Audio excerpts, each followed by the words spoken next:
Alaikum wa rahmatullahi wa barakatuh. So today inshallah we will start talking about dramatic poetry. In the previous videos we talked about the Elizabethan period, in which we talked about the Renaissance and the non-dramatic poetry. Just to remind you of the meaning of non-dramatic poetry, we said that with non-dramatic poetry, the poet just explains or describes or narrates a particular idea or theme or subject. In the non-dramatic poetry, we don't have a dialogue or action. It's just a poem, an ordinary poem. And at that time, we talked about William Shakespeare's sonnets, in which he actually talked about some topics of love. One of them, if you remember, was about the beauty of his lover being similar to the summer, and the other one was describing the physical appearance of his lover and showing that she doesn't have those unique features, but still he loved her so much. Today, inshallah, we will come to dramatic poetry. So if non-dramatic poetry doesn't include actions, characters, and dialogues. Now, from the word dramatic here, we understand that here we talk about actions, about a story, narrating the story. We have actions, we have characters, and we have dialogues in that story. Okay, now let's come to, Let's come to what is the meaning of a dramatic poetry. As we said, dramatic poetry is narrative. What do you mean by narrative? Narrating, telling a story, spoken from the point of view of a persona. Here, the persona, we mean the character that will be the narrator in the poem. Okay, a speaker, it's written here, sorry. A speaker who is a character rather than an author. Often, dramatic poetry has multiple characters. We have different characters. They often speak mostly in rhymed lines. يعني the lines have rhyme. The lines have rhymes. It could be blank verse. إذا أنا في عندي نوعين in dramatic poetry. It could be rhymed بقافية, or it could be blank verse. If you remember, we said that long lines but no rhyme for these lines. Okay, so it could be rhymed lines, it could be blank verse, or a combination of the two. So this is the meaning of the dramatic poetry. Okay, so now here I'm reminding you of what we mean by blank verse. So blank verse refers to unrhymed lines of 10 syllable long. Okay, so 10 syllable long. Fine. So Shakespeare wrote his plays in a blank verse. There are many plays for Shakespeare in which he used the blank verse to write them, such as Hamlet, Romeo and Juliet, Macbeth, King Lear, and so on. So actually today we will have one example from Shakespeare, which is Macbeth, but later after the first play that we will discuss, inshallah. Fine. Now let's come to the types of dramatic poetry. Of course, dramatic poetry has three types. The first one is the dramatic monologue. Now, from the word monologue, okay, what do you understand? What does it mean? Let me ask you, does it mean that two people are speaking or three people are speaking and exchanging the conversation? Mono. From the word mono, it means one. So it means that one person is speaking. We listen to that speaker telling us the story from his or her point of view. Okay, now if you remember in chapter 1 maybe we talked about my last duchess اللي هي my ex-wife, in which the duke was talking or describing a portrait of his ex-wife that was on the wall, and he was describing it for one of the guests. Okay, for one of the guests. Now the duke told us that his wife gave herself freely to other men. She was smiling to the other men, she was talking to them, she was laughing with them, and if they bring her a gift, she would celebrate that gift as if it was the gift from the duke himself. So what happened? He decided that her behaviors were unacceptable and asked her to be killed. Asked his guards to kill her. So now the idea is that we listen to this story from the duke's point of view. We don't hear the duchess, الدوقة, defending herself or telling us what really happened. So we are not supposed to accept what he said immediately. Okay? So it is important that you, when you hear from one speaker, you don't believe immediately, because maybe what he or she is saying is not true. Fine. So this is the first type, dramatic monologue.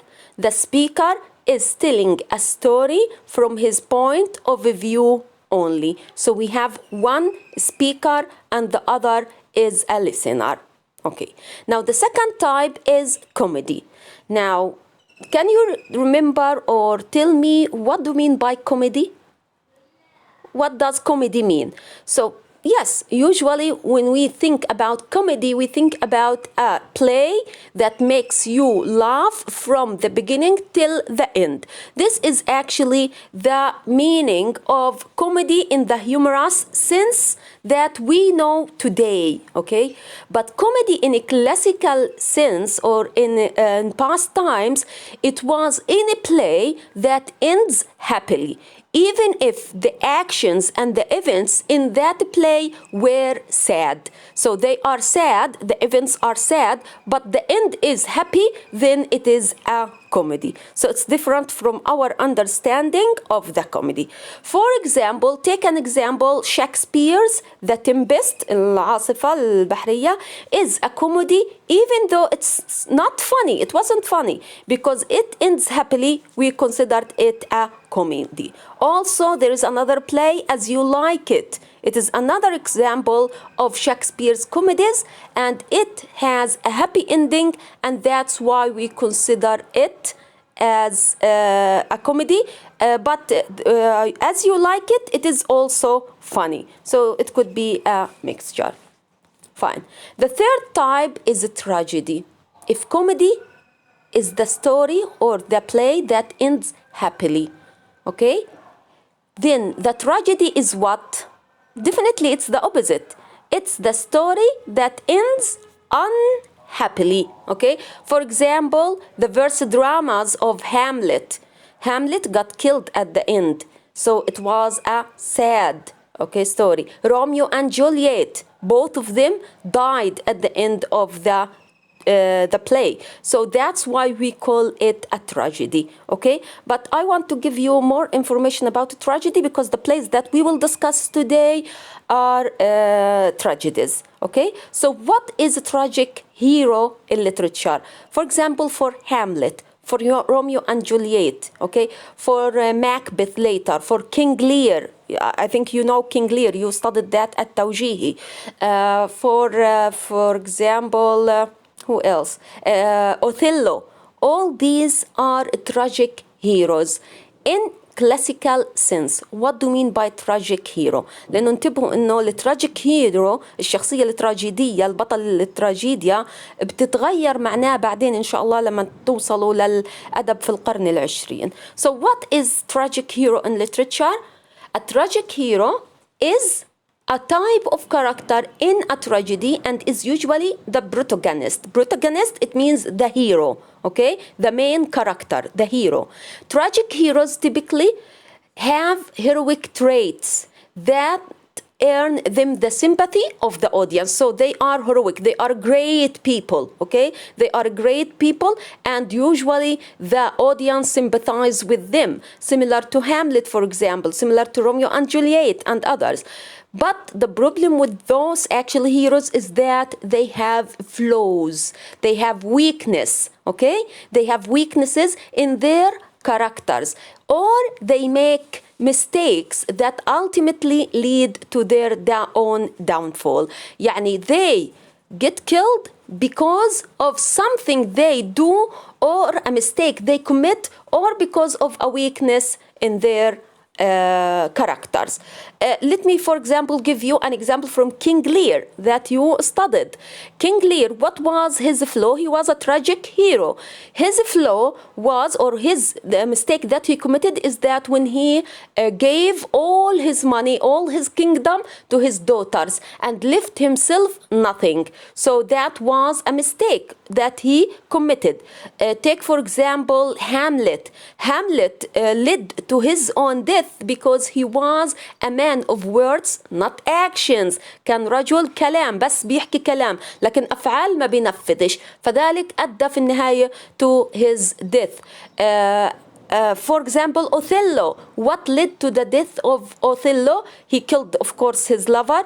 The problem was actually a weakness in his character, because he was a black man and he never had self-confidence. So he lacked self-confidence and he couldn't believe that Desdemona loved him.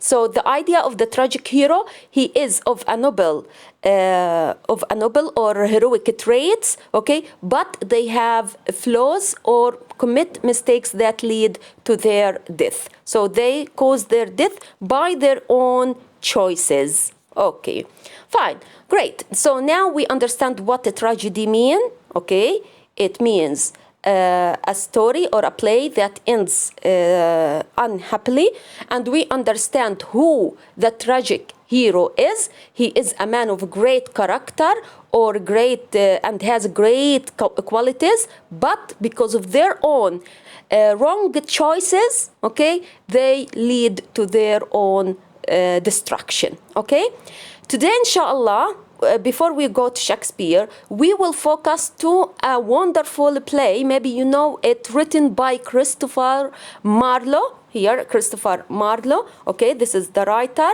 and it is called The Tragical History of the Life and Death of Dr. Faustus, commonly referred to simply as Dr. Faustus. يعني the play is called Dr. Faustus. Okay, so this actually play is based on German stories about the title character Faust. It was written sometime between 1589 and 1592. Okay, now we will watch this summary of the plot, and then we will go to talk about it.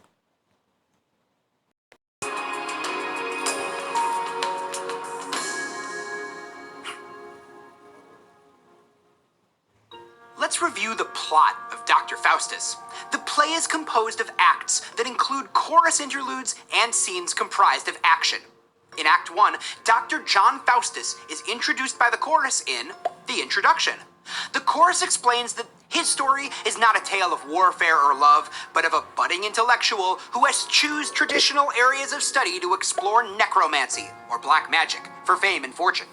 During the rising action, Faustus sits in his study, looking over various texts in traditional subjects, rejecting them until he turns at last to a book of magic. In spite of warnings from the good angel that appears, arguing with an evil one, a tempted Faustus settles on learning it.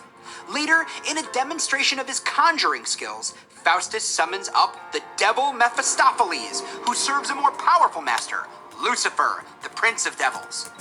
Mephistopheles warns that by dabbling in magic, Faustus risks corruption of his soul and the torment of damnation. Faustus sends the devil back to his master with an offer: the soul of Faustus in exchange for 24 years of service from Mephistopheles. In Act 2, Mephistopheles returns to Faustus and tells him Lucifer has agreed to the deal, provided Faustus will write and sign the agreement for his soul in blood. Mephistopheles showers him with rich gifts and devilish entertainment, and then provides all the books Faustus desires on spells and incantations. Faustus signs. In Act 3, Faustus uses his dark powers to travel to Rome, where he visits the Pope, harassing and abusing him and his inner circle with his metaphysical pranks. And in Act 4, Faustus travels throughout Europe, appearing at the courts of kings and earning an impressive reputation for wit and knowledge of the black arts, like a true entertainer. Faustus conjures up Alexander the Great for Emperor Carolus V, but when a knight mocks the doctor's skill, petty, vengeful Faustus gives him a pair of horns on his head. Later, he entertains a duke and duchess, producing grapes in the winter. Wow! Really worth selling your soul over, for sure. In Act 5, the final act, the 24 years allotted to the doomed doctor are winding down, and soon it will be time to forfeit his soul. An old man appears and begs him to repent and asks God's forgiveness. Though briefly tempted, Faustus reaffirms his vow to Lucifer in blood. Panicking, Faustus begs Lucifer to spare him, or for earth to bury him and hide him from the wrath of God. But Faustus's destiny is fixed. The clock strikes 12, and in the play's climax, Lucifer's minions appear and drag the doctor's soul off to hell. During the falling action, the chorus confirms Faustus' soul is damned and lost forever. In the play's resolution, the chorus makes clear the whole play is a cautionary tale of forbidden knowledge and damnation.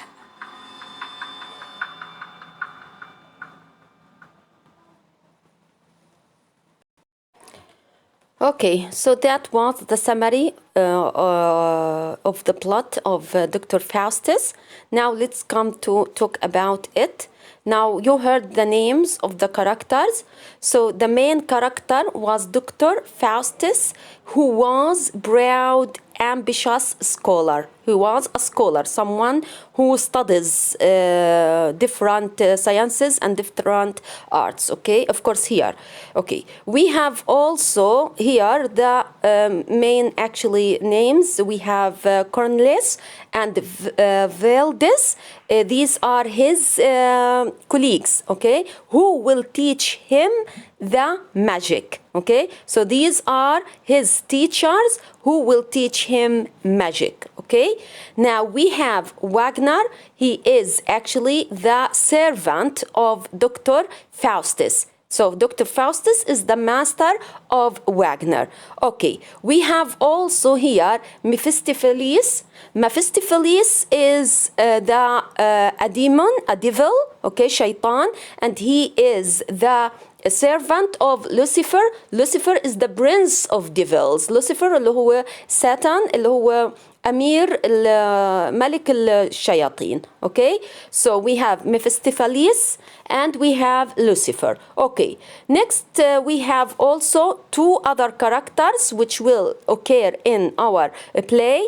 The evil angel, okay, he is the spirit of evil and he is the voice of corruption who always tried to convince Dr. Faustus to stay away from religion and to follow Lucifer, the prince of devils. We also have the good angel, and this is the spirit of God.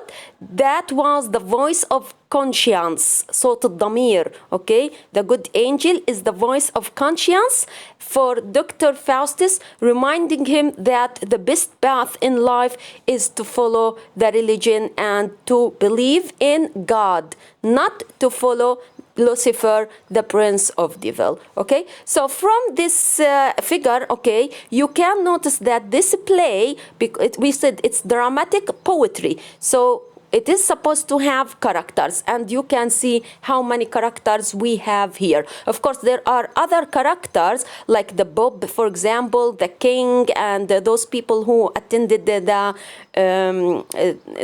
events, okay? But these are the main characters, okay? Fine. So what was Dr. Faustus about? So Dr. Faustus is a talented German scholar who decries, it means criticize, the limits of human knowledge. He was an intelligent person, and he managed to learn all sciences actually and arts. And then he thought that this knowledge, the human knowledge, is not enough for him, and he needed to study and to learn something that is unusual, extraordinary for human beings, because he thought that he had the abilities, the potential, the intelligence to do so. So what happened is that he decided to study black magic. Okay, black magic, which was mentioned in the video as necromancy. Okay, necromancy. So he decided to focus on black magic to gain more powers in order to be able to fulfill his ambition and his potential. Okay, now when he started to think about mastering the black magic, okay, two angels appeared to him.